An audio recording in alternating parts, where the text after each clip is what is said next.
of owning a cafe and other heroic deeds by Beware the Tristero. Chapter 126. The Trial. Part 1. Spending time with his friends had been well worth the stress and discomfort he'd endured to get here. These Memphis-style ribs are yummy! He and Toshinori had left the bathroom together and joined them at a long picnic-style table covered in a right red checked cloth. There were also wicker complimentary bread baskets dotted across the condiment-crowded surface alongside classically red cups, pitchers of iced water, and cutlery. The napkin holders were all-night shaped, too, his billowing cape painted as the American flag. Have you tried the chili? You like spicy sauce, don't you? Bez Jeanist had been an incredibly welcome member of their get-together, too. He was witty, charming, and more than happy to indulge in an intellectual discussion with himself and Mirai, whilst Tomoko, not to be outdone, challenged his fiancée to a hot dog eating contest since she'd easily beaten Oboro and Hisashi.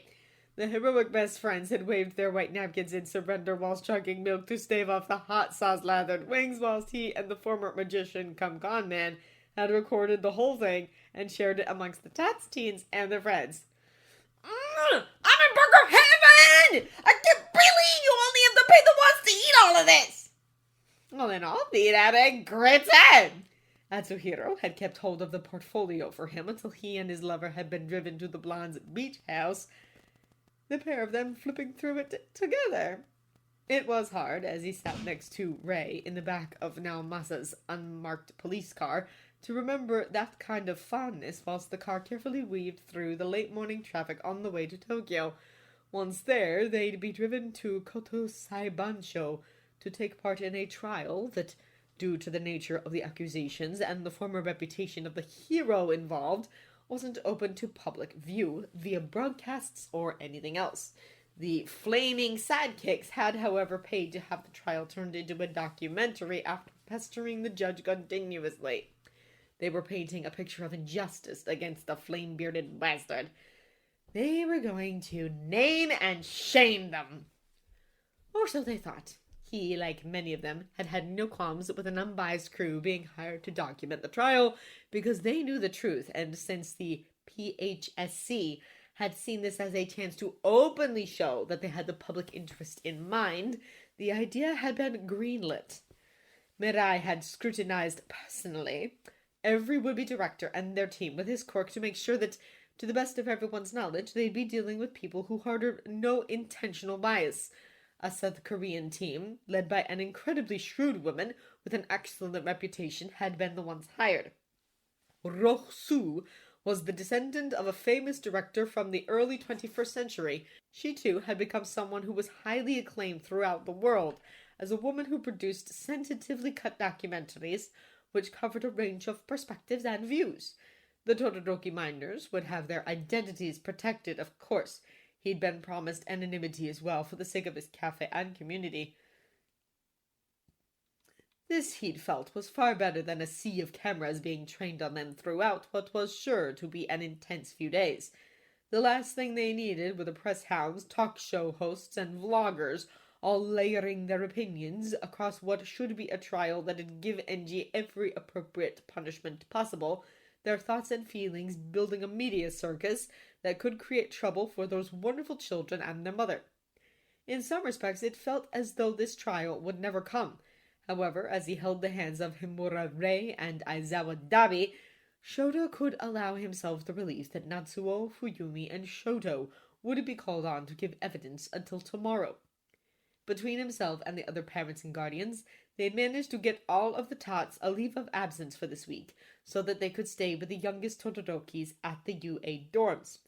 It was now Monday 27th of September, and with luck, by Friday 1st October, the judge would have reviewed all of the evidence, all witnesses would have been called, and a verdict could be reached by a jury of multi-gendered, multi-quirked people who both legal teams seemed to have been vetting since August. You know, it's kind of funny in a way. Blinking out of his thoughts, he and his oldest ward turned towards the woman, whilst Tomura sat next to the detective, still doggedly monitoring the road, looked over his shoulder at her. For so long, I The thought of seeing that man, let alone being anywhere near him, it filled me with so much dread, she continued, her beautiful face moving from the quiet neutrality she adopted when deep in thought to something softer, something relieved. But today, I look forward to watching him. I want him to look at me, to look at the wonderful children we made, and know that he can never touch us again because, well, even in the very worst case scenario, we've all grown so much. We're stronger than what we've ever been, and we aren't alone, not anymore. She smiled. Is it wrong of me to want to show him that? Huffing out a shocked breath, Shouta shook his head. Not on your life, he stated, his fingers tightening their grip on hers whilst the 18-year-olds uttered their agreement.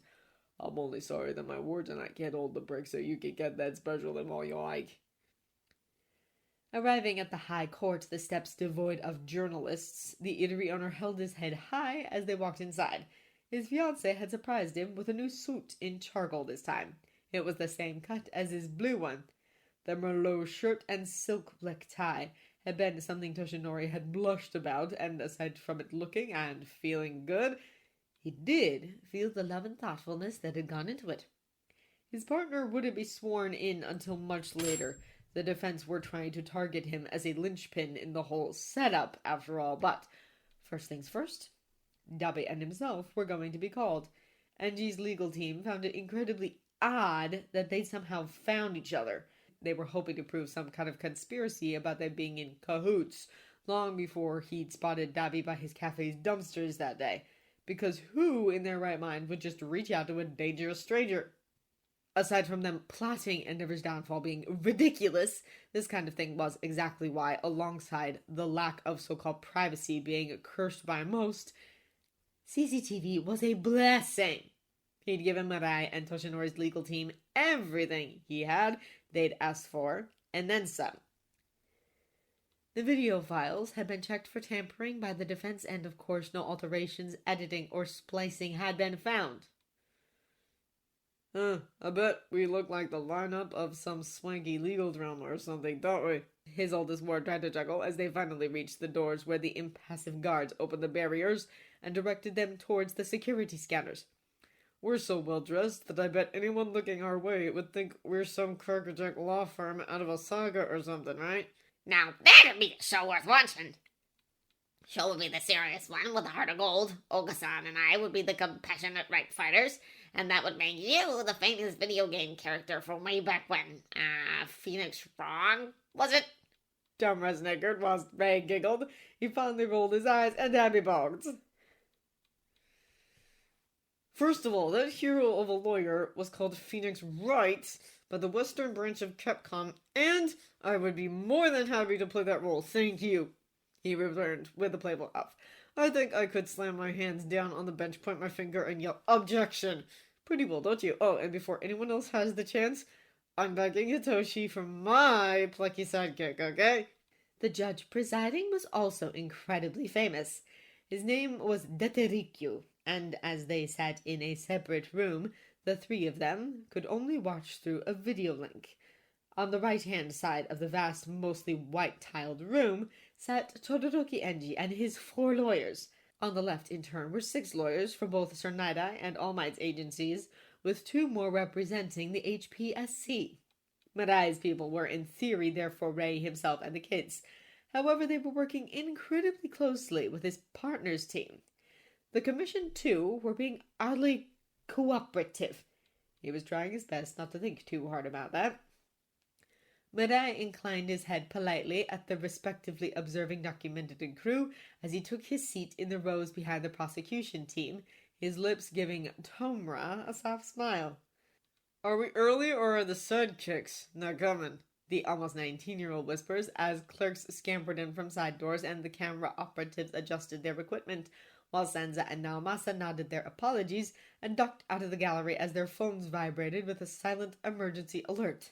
Apparently the judge was made aware of some not-so-subtle tweets made by several of them over the last few days, so I think their numbers have been thinned, he replied mildly, his eyes rolling in exasperation as the large oaken doors which barred the public gallery grumbled Open to admit Vernon and 3 more of Endeavor's top associates.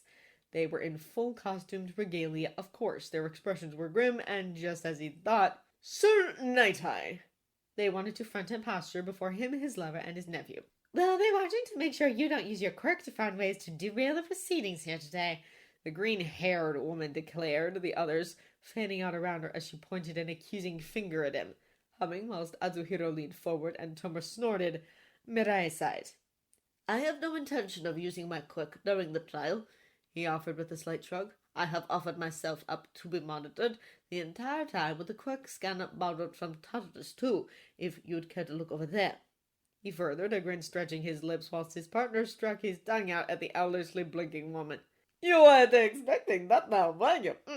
The man cozied up to his side, all but bird. Now run along there before your hair ignites further and runs that lovely uniform of yours, all right? The opening statement from their prosecution's team's first chair were impressive. In a reign of abuse and terror that spanned at least 20 years, Your Honor and members of the jury, Todoroki Enjie orchestrated a quirk marriage between himself and Amora Ray in order to achieve a lifelong ambition, no matter the cost. Sitting once more between one of his closest friends and Dabi, Shouta watched the split screen keenly as the incredibly officious lawyer selected by Toshinori's team confidently strode before the assembly of people sworn in to oversee and scrutinize the crimes brought against Endeavor. The bastard was callously glaring at the non-binary attorney who was painting his atrocities vividly before the 12 of them, the classic sneer which featured across his merchandise firmly in place.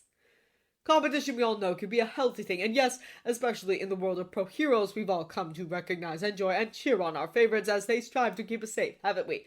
So how were we to know, how was anyone to suppose that the good sportsmanlike ethos behind the ranking system could lead to domestic violence, enslavement, fraud, child abuse, child neglect, and the near death of his oldest son? Casting his gaze to the people sat 6 to a row, the eatery owner felt more than a little relieved when the majority of them appeared shocked, stricken, and mortified. Over the next few days, it is our intention to expose the truth, given the survivors of Todoroki's destructive, obsessive desire to best All Might know their time to speak their truths and see that justice is done.